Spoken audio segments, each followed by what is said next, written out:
Goeiedag en baie welkom by Insig, die program waar ons 'n diepte studie uit God se woord uit doen. Ons wil graag vir u 'n voorspoedige 2023 toewens. Ook 'n paar dingetjies wat ons onder die aandag wil bring. Gedurende 2023 gaan ons ook 'n Engelse program, soos jy agter my kan sien, Insight loods. En ons wil ook vir u versoek om hierdie video's met u vriende, Engelse vriende te deel, sodat hulle ook saam met ons kan studeer uit God se woord uit. Nog iets wat ons onder die aandag wil bring is van die 11de Januarie tot die 20ste Januarie is daar 'n 10 dae van gebed wat jy hier op Insig kan kry. Dit is 8 minute videoetjies, so dit gaan nie baie van die tyd vat nie. Neem gerus deel aan ons 10 dae van gebed om ons lewens hertoe te wy aan die Here gedurende 2023. Ons wil ook so vir u sê dat daar op 'n gereelde basis, nou op 'n weeklikse basis, gaan daar 'n geestelike program, 'n preek gelewer word wat u ook hier kan aflaai en kan kyk. Onthou asseblief om aan te teken, die notifikasies aan te sit en hierdie video's te like en te share met u vriende. Hierdie kwartaal se studies gaan oor bestuur tot hy kom. Dit is ons tema. En vandag se tema vir hierdie week is deel van die familie van God. Is ek 'n deel van God se familie? Vandag dan saam met my in die ateljee Renay Fürstenberg, spreker-direkteur van Kompas Pastorale Bedieninge.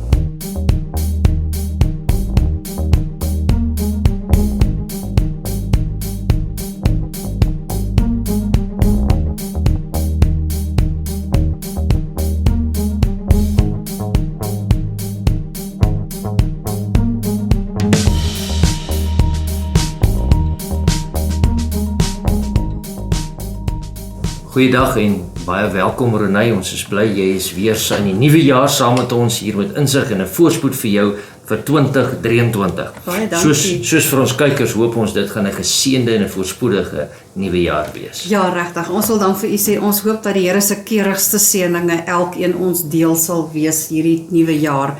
Mag dit 'n mooi een wees.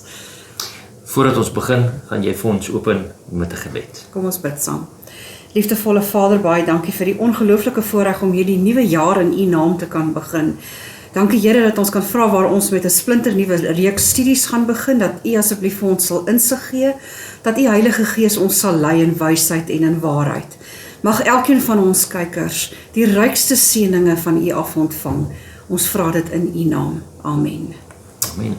So, ons begin weer met 'n splinternuwe reeks. Ons is klaar met ons vorige kwartaal se studies. Ons is by die splinternuwe reeks en dit sê vir ons bestuur tot hy kom. Met ander woorde, dit gee vir ons 'n idee, daar's iets wat ons moet doen totdat hy kom. Maar voor ons begin, wat is bestuur?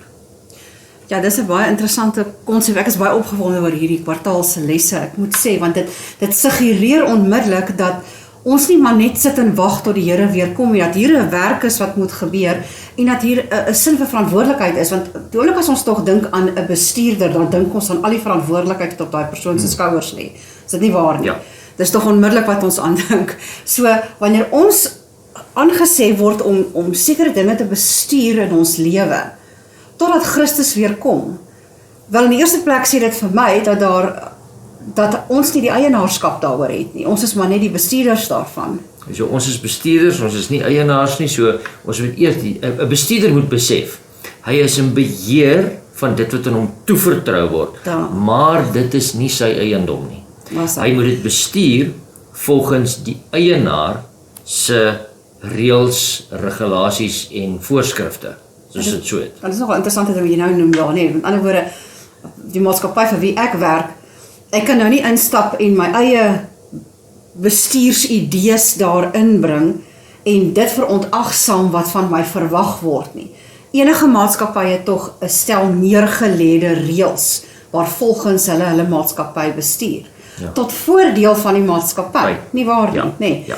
So dit is 'n klink 'n bietjie erg om die woord om die ewige koninkryk van die Here te vergelyk met 'n maatskappy, maar ek dink ons kykers verstaan mooi wat ons bedoel. 100%. Op die einde van die dag is dit sy koninkryk in my lewe En ek is die bestuurder daarvan. Daarvan. Dit is 'n verskriklike groot verantwoordelikheid.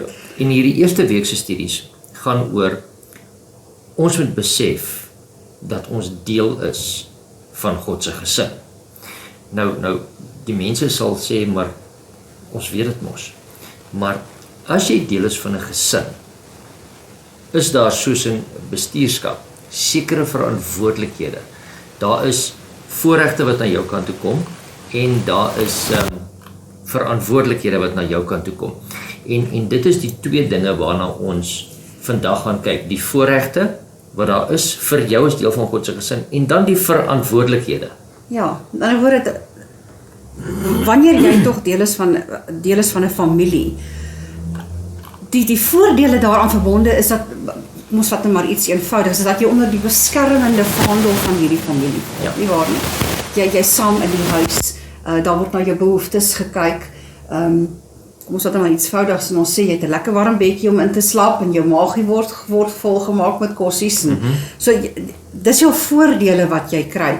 Maar saam met dit word die huis met reëls gebestuur in die sin daarvan dat daar nie wanorde is in 'n familie nie. Ek dink ek en jy werk genoeg met publieke probleme om te sien wat gebeur wanneer 'n huisgesin bestuur word sonder enige vasgelede reëls. Ja, dis chaos in so 'n huis. En dat die reëls opgemaak word soos wat ons aangaan. Ja, ons gaan nou maar wag vir 'n situasie om te gebeur en dan besluit ons wat ons gaan doen. Ons het nie vooraf besluit hoe ons elke situasie waarin ons gaan hanteer nie. Okay. So kom ons begin. Ons gaan na die skrif toe. 1 Johannes 3 vers 1. 1 Johannes 3 vers 1. As jy hom het, kan jy ons lees. Kyk wat 'n groot liefde die Vader aan ons bewys het, dat ons kinders van God genoem kan word. Om hierdie rede ken die wêreld ons nie, omdat dit hom nie ken. Met ander woorde, hierdie is die eerste gedeelte wat ons uitkom in Johannes. Die apostel Johannes skryf hierdie in 'n brief vir die Christene van daardie tyd en hy sê vir hulle dat ons kinders van God genoem word. Nou, sodra jy 'n kind van God genoem word, as jy in die familie ingebore word en jy word geregistreer, dan kies die ouers vir jou 'n naam, maar die van word net so oorgedra. Met ander woorde, jy val onder die vaandel van die familienaam. Met ander woorde, die familiewapen word jou. Jy val onder hom. En wanneer kinders aangeneem word, wettiglik aangeneem word, dan word hulle van ook verander na die familienaam toe. En dit is een van die dinge wat as ons in God se familie ingeneem word, dan dra ons sy naam. En dan is ek nie net 'n aardse Fürstenberg nie, maar ek is ook 'n koningskind. En daarvolgens moet ek myself inrig en leer. Ja, ek dink dit as ons eers net gou kyk na daardie eerste paar woorde van hierdie vers wat sê, kyk wat 'n groot liefde. Weet, dit is 'n besonderse aanmerking om te maak. Nie ek of jy verdien om deel van God se familie te wees nie. En dit is nie deur moets en moenies dat ons kinders van God word nie. Dit is deur die liefde wat hy bewys het. Deur sy liefde wat hy aan ons bewys het, het ons deel geword van hierdie pragtige familie. Wat 'n voorreg. Ja. So ons is deel van God se gesin. So ek wil hê ons moet gaan en dan moet ons bietjie gaan kyk wat is dit net hierdie een vers wat vir ons sê ons is deel van God se gesin, of is daar ander gedeeltes ook wat dit vir ons uitbring? En daar kan ons gaan kyk na Efesiërs 3 vers 14 en 15. Efesiërs hoofstuk 3 14 en 15 sê, om hierdie rede buig ek my knieë voor die Vader van ons Here Jesus Christus, van wie elke geslag in die hemel en op aarde sy naam ontvang. Met ander woorde, hier is net 'n ego van die ander ene wat Paulus hier vir ons skryf, en hy sê, almal onder die hemel en die aarde ontvang sy naam.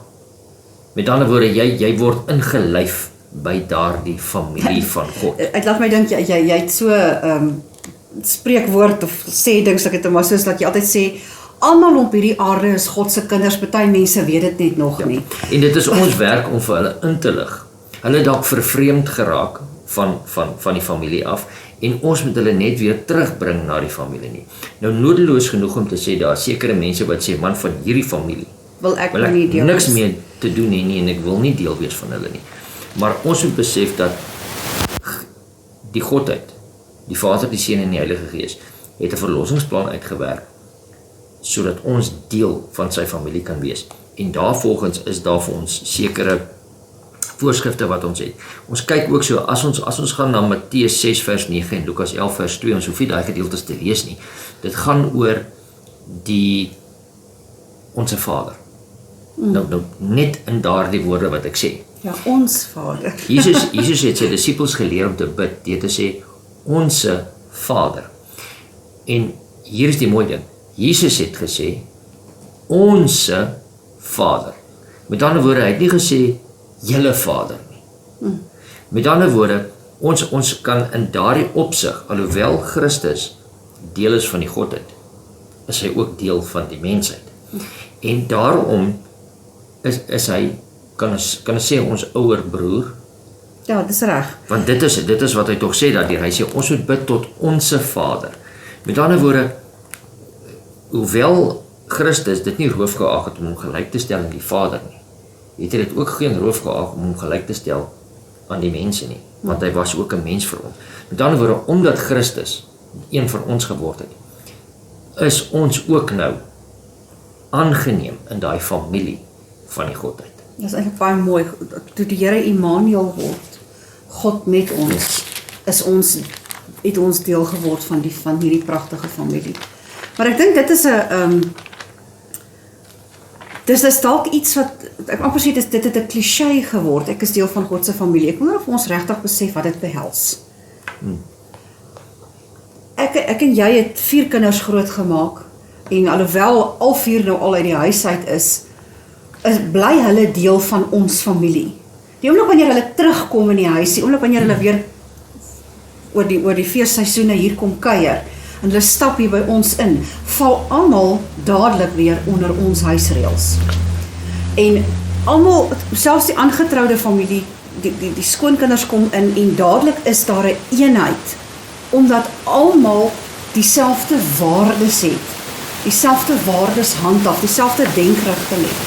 Wanneer ons sê ons is deel van God se familie, dan beteken dit die oomblik wanneer ons in daardie huis van God inkom, en ek praat nie nou net van wanneer jy in die kerk instap nie, want jy sê dit help ook nou veel, ons is kerkoggend engele en maandagoggend duiwels, nee. Die oomblik wanneer ons in God se huis instap en daardie bekleedsel, daardie kleed van God aantrek. Ek sê altyd as jy daai balkie Christen moes nou so opsit, nee. Dis mos nou 'n algemene sê. Dis mos nou 'n sê ding van my, ek so trots daarop nou. Loop ek met my balkie hierso van ek is 'n Christen. Dan val ek onder die huisreëls van die Vader, die Seun en die Heilige Gees. En ek dink dit is wat hierdie hele kwartaalse studies oor gaan op konsentreer. Wat is dit om te bestuur? Ja. Soos 'n bestuurder wat verstaan onder wie se huisreëls hy val. Ja. En dan onthou, daar's voorregte, Dis reg. maar daar's verantwoordelikhede. Kom ons kyk net so vinnig, wat is, ons het nou gesien, Jesus het gesê, ons is die Vader. Kom ons kyk net, wat is die verhouding, verdere verhouding, en ons kan 'n bietjie na 'n teksvers in die Ou Testament gaan kyk, en dan kan ons weer na 'n teksvers in die Nuwe Testament gaan kyk. Kom ons blaai, as jy vir ons Eksodus 3 vers 10 kry, dan kry ek vir ons Galasiërs hoofstuk 3, so dit is Eksodus 3 en Galasiërs 3. 3 vers 10, né? Ja. Gaan dan nou heen, dat ek jou na Farao kan stuur en lei my volk, die kinders van Israel, uit Egipte uit. So die Here sê, dit is my volk. Sy eiendom. Ja, en as jy 5 vers 1 lees, dan dink ek dit sê dit vir ons een en dieselfde konsep. En daarna gaan Moses aan Aaron en sê vir Farao, so spreek die Here, die God van Israel, laat my volk trek, dat hulle vir my 'n fees kan hou in die woestyn. Ja, met ander woorde, die Here sê nie jou volk of gaan al die volk nie. Ja, Ja. dis my volk. En wanneer ons nou kyk na Galasiërs 3 en ons lees daar vers 26 en 29, dan sê dit vir ons, want julle is almal kinders van God. deur die geloof in Christus Jesus.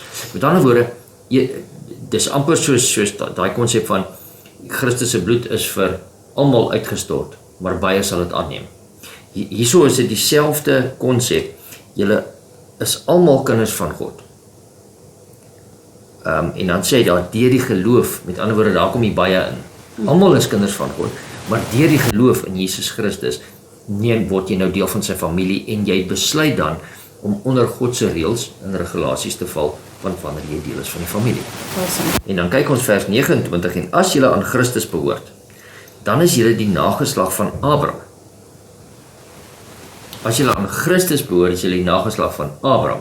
Nou moet jy nie dink, dis nou net die letterlike nageslag van Abraham nie, hy verwys eintlik hier, die wat in Abraham is soos Abraham, hy het deur die geloof het hy regverdigheid ontvang, ja, en volgens die belofte erfgename.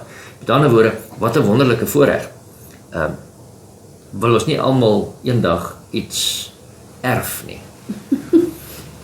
Ons almal wens ons het 'n ryk oom of 'n ryk tannie iewers wat ons iets kan erf. Maar geliefdes, ons kan die rykdom van die heelal beerwe.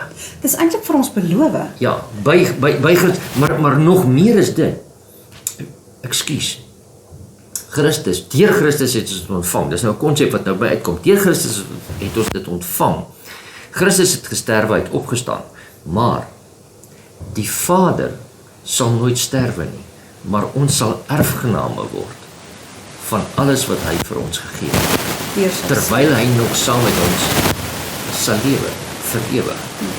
So ons word erfgename van die belofte, maar ons gaan deel in die seëninge saam met hom. Ja, ek dink een van die belangrikste aspekte wat ons as Christene moet besef, is dat ons verlore gaan omdat ons dit kies. Ja.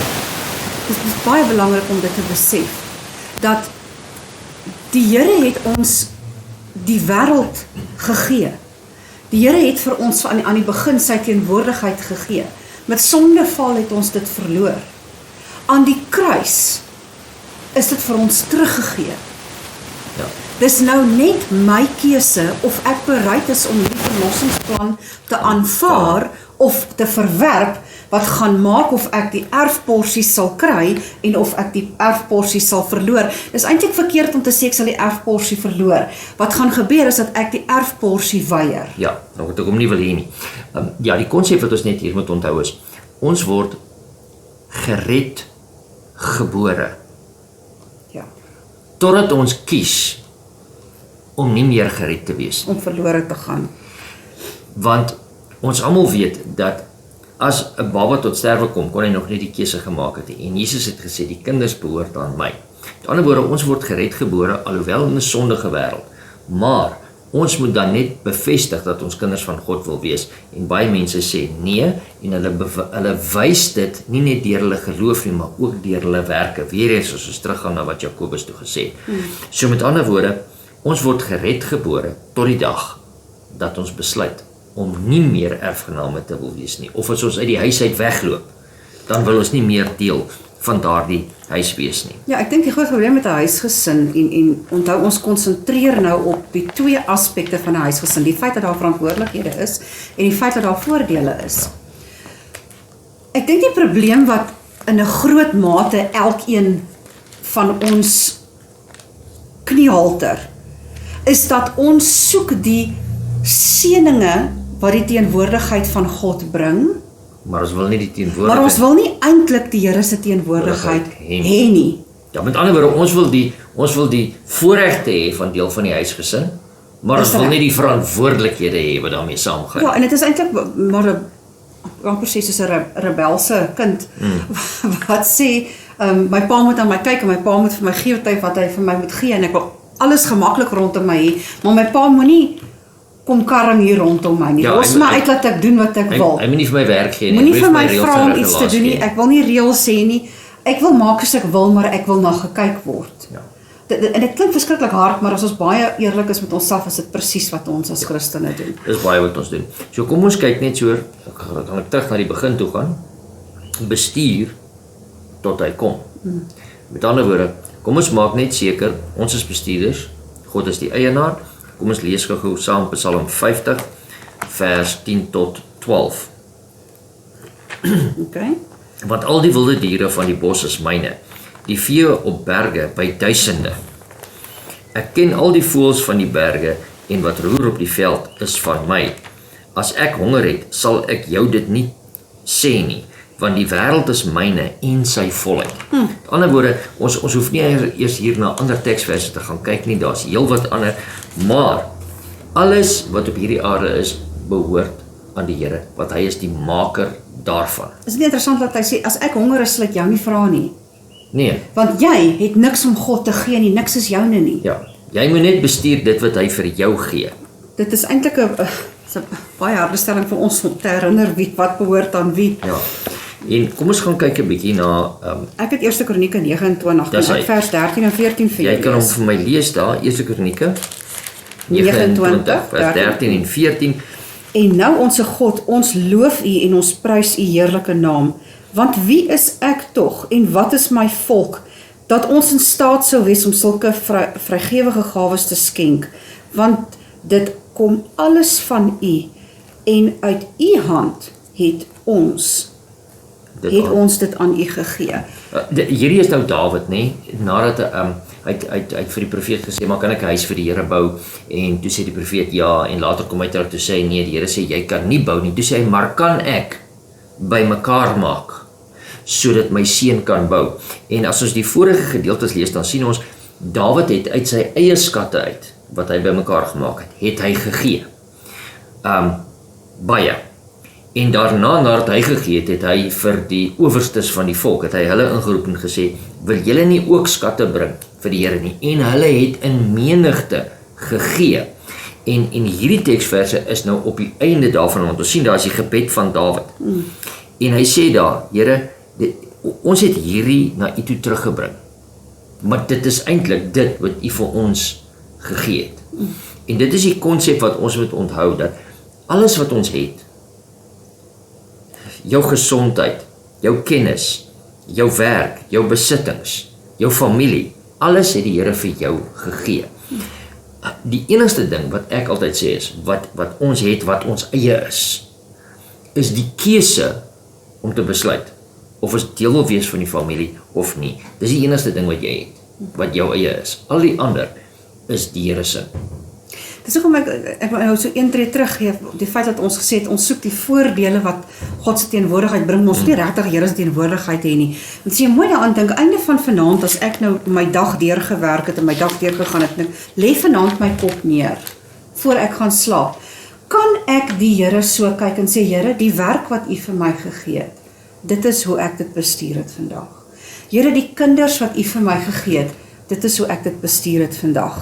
Here, maar die gesondheid wat U vir my gegee het, dit is hoe ek dit bestuur het vandag. Want as ek dit mooi bestuur het en my absolute beste gedoen het, het ek die vrymoedigheid om dan te sê, Here, my pogings was maar min, maar dit was opreg. Ja. Seën asseblief net dit vir my. Ja. En dit wat ek het, bring ek weer na U toe terug. En dalk moet ons daai ook daar vra, Here, ek bring dit aan jou terug, maar gee vir my kennis dat ek hierdie middele wat jy vir my gegee het, Dat ek dit nog môre beter kan doen. beter kan bestuur. So kom ons kyk, wat het die Godheid aan ons beskikbaar gestel om te bestuur. En die eerste vers waarna ek wil gaan, is daai baie bekende vers. Johannes 3 vers 16. Okay. Want so lief het God die wêreld gehad, dat hy wat gegee het? Sy enige gebore seun gegee het, sodat elkeen wat in hom glo nie verlore mag gaan nie, maar die ewige lewe kan hê. Nou, ek wil net konsentreer dat hy sy Seën. enige gebore seun gegee het. Dis seker die grootste geskenk. Dis die grootste geskenk van almal. En dit is die geskenk wat ons nooit moet vergeet nie. Dit is die geskenk wat vir ons die ewige lewe beskikbaar stel. Ja. Wat dit vir ons oopsluit om daar te kan wees. Dat ons geloof het in die aanvaarding van die soenoffer wat hy gedoen het in ons plek. Dis die eerste een. Ja, ek wil tog sê, die geskenk van die Seun Jesus Christus bring vir ons daardie vrede wat alle verstand te bowe gaan. Daar sê hy. dit bring daardie kalmte van die verlossingsplan is volbring. Ja. En dit kan myne dit is vir my ook gedoen. Ja. So kom ons gaan verder, dan kyk ons na Matteus 6 vers 33, as jy vir ons soontoe sal blaai, dan wil ek gou kyk na ons volgende versie. Matteus 6 vers 33. Okay. As jy vir ons sal lees. Maar soek eers die koninkryk van God en sy geregtigheid, en al hierdie dinge sal vir julle bygevoeg word. Nou, miskien moet jy dit net eers vir ons verklaar, want dis die einde van 'n gedeelte wat hy vir ons lees. En hy sê, soek eers die koninkryk van die hemel en al hierdie dinge. Nou wat is al hierdie dinge? Want ons het nou gesien, Johannes 3 vers 16, ons moet eers die koninkryk van die hemel soek en die seën wat vir ons gegee is. Wat is al hierdie ander dinge? Kom ons lees vers 31 en 32 dan daarmee saam. Daarom moet julle nie kwel en sê, wat sal ons eet en wat sal ons drink en wat sal ons aantrek nie. Want na al hierdie dinge soek die heidene, want julle hemelse Vader weet dat julle hierdie dinge nodig het. Maar soek eers die koninkryk van God en sy geregtigheid en al hierdie dinge sal vir julle bygevoeg word. Dis goed dat die Here sê, dis eintlik heidene wat soek hierna. Want hulle het nie 'n hemelse Vader, hulle weet nie dat daar 'n hemelse Vader is wat weet dat jy dit nodig het en wat dit vir jou sal gee nie. So, jy my kind, jy wat jou oorgegee het aan die hemelse koninkryk, jy wat daai balkie Christen aangesteek het en so aan almal verklaar, ek is 'n kind van die Here, hoekom bekommer jy jou oor jou daaglikse behoeftes? Ek dink die probleem is dalk nie, jy weet, ek sê altyd, ons brood en water is beloof. Maar ons soek nou die koek en die tee daarby. Soms so nou en dan kom die Here bederf hy ons 'n bietjie met koek en tee, nee. Maar jou brood en jou water is gewis. Ek dink dis dalk waar ons grootste uitdaging kom, is die feit dat ons nie altyd tevrede is met dit wat die Here vir ons gee nie. Okay, so met die ander woorde, die Here gee vir ons fisies middele wat ons nodig het vir ons alledaagse bestaan.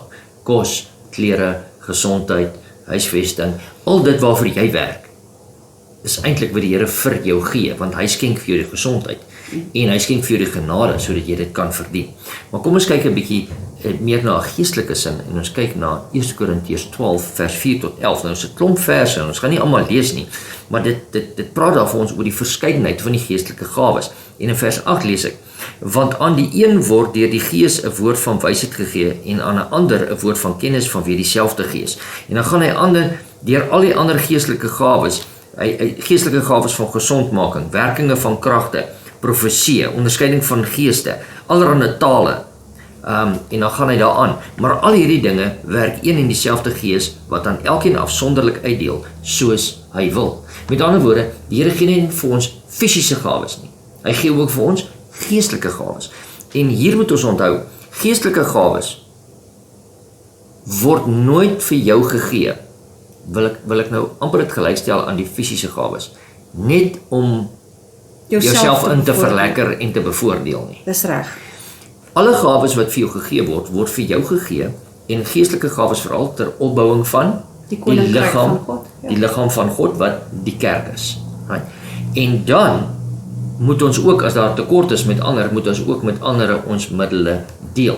Want dit is hoekom die Here jou 10-1 seën in hierdie area, sodat jy weer sy hande en voete en mondstuk kan wees op 'n ander area van jou lewe. Okay, maar met ander woorde wat jy nou vir my sê, die geestelike gawes wat die Here vir ons gee, moet ons so aanwend dat ons die koninkryk van die Here daarmee uitbrei.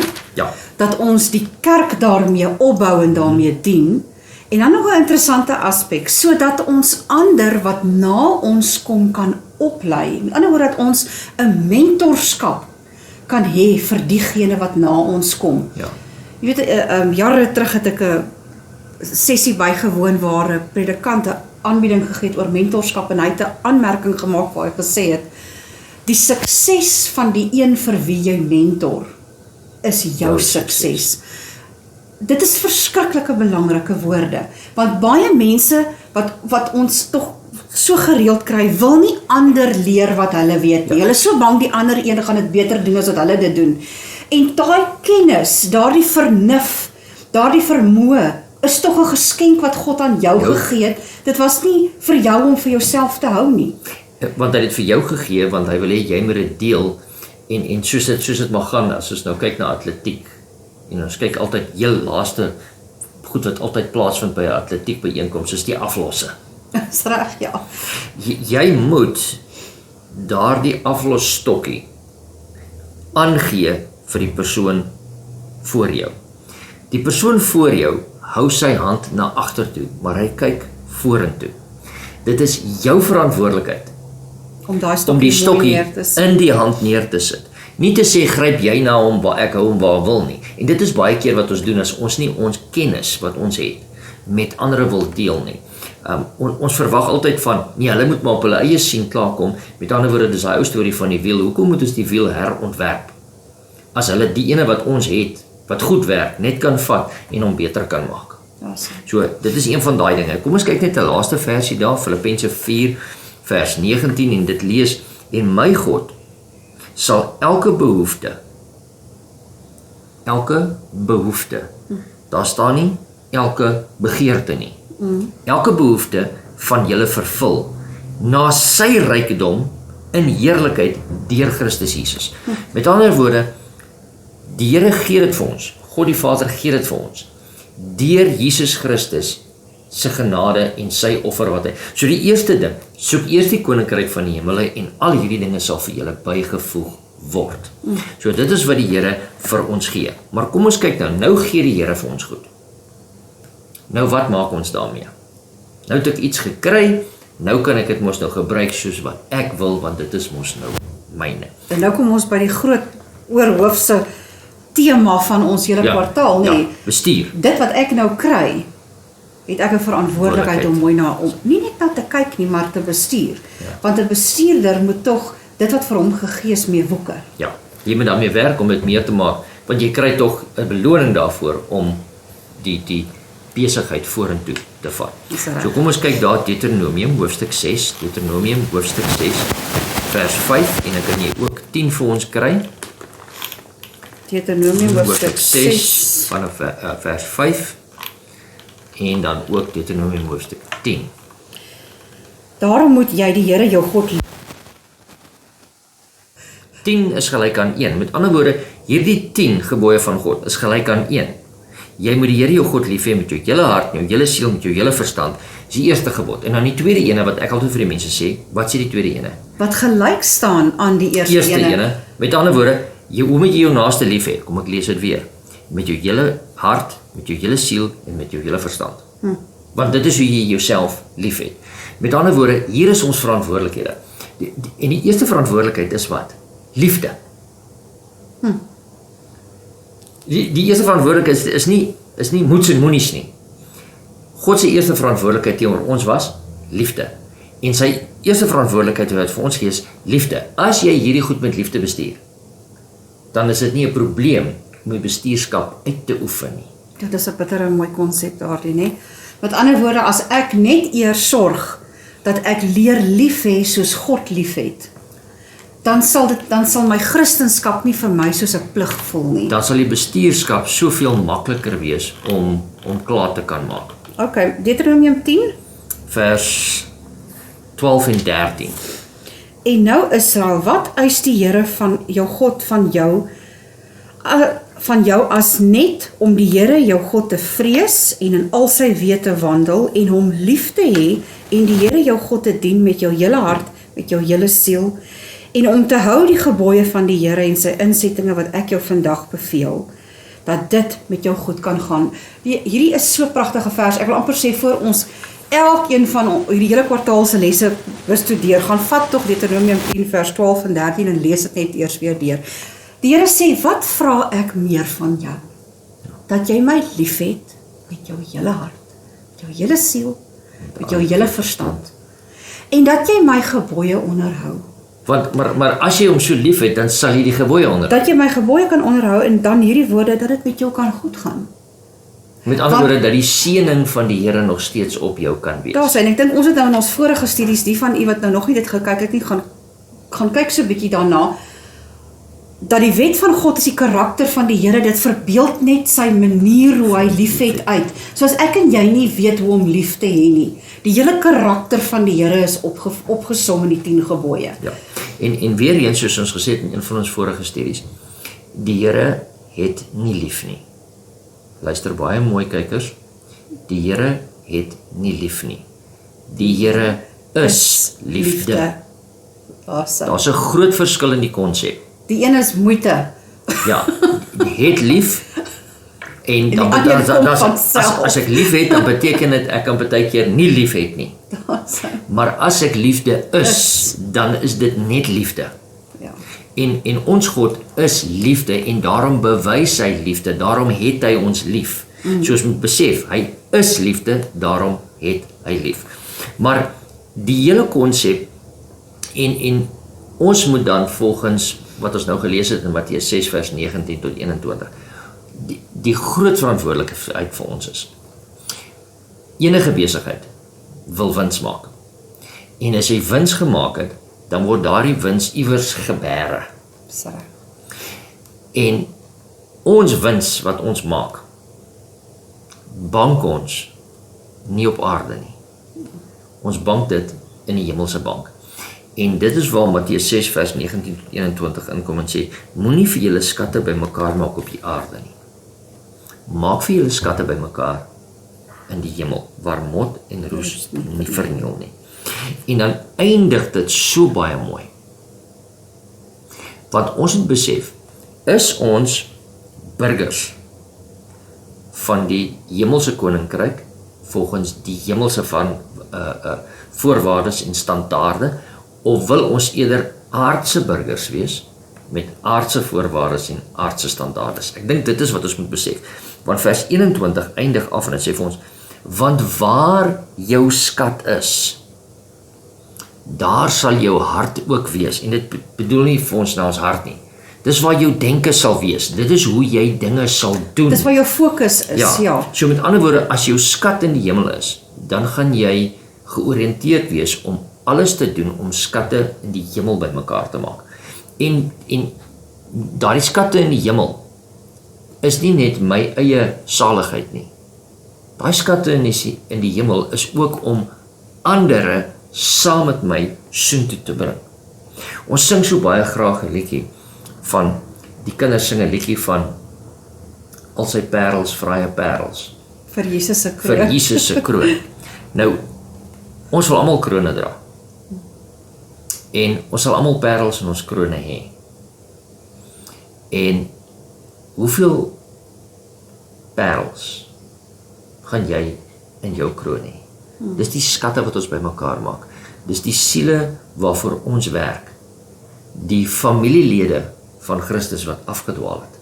Wat ons na hom toe moet terugbring. En dit is vir ons om skatte bymekaar te maak, om ander na Jesus toe terug te bring. 'n Laaste woord vir jou nog van hierdie week se studie?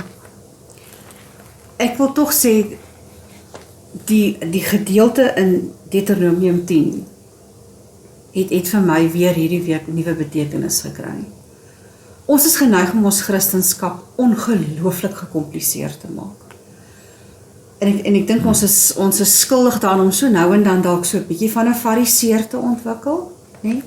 So 'n bietjie ons fokus aards te sit op ekstra. Ons kan tot ons godsdiens kan ons fokus te aards fokus op menslike reëls en regulasies. Die Here sê vir jou, wat vra ek meer van jou? Dat jy lief het soos wat ek lief het. Dat jy omgee soos wat ek omgee. Dat jy gaan soek na my kinders soos wat ek soek na my kinders. Dit is om te bestuur tot hy weer kom. En dit is hoe ons skatte maak, mekaar maak in die hemel. Baie dankie Renée, dit was goed om jou weer hier te hê vir die eerste studie van 2023. Kom ons sluit af met 'n gebed. Vader in die hemel, ons sê vir U baie dankie dat ons weer eens deur hierdie studies kon gaan. Dankie Vader dat U weer eens vir ons bewys dat U die eienaar is van alles op hierdie aarde. Dat U ons losgekoop het met die bloed van Jesus Christus. Help ons om waardige bestuurders te wees en ons lewens te bestuur volgens U wil en U vrese.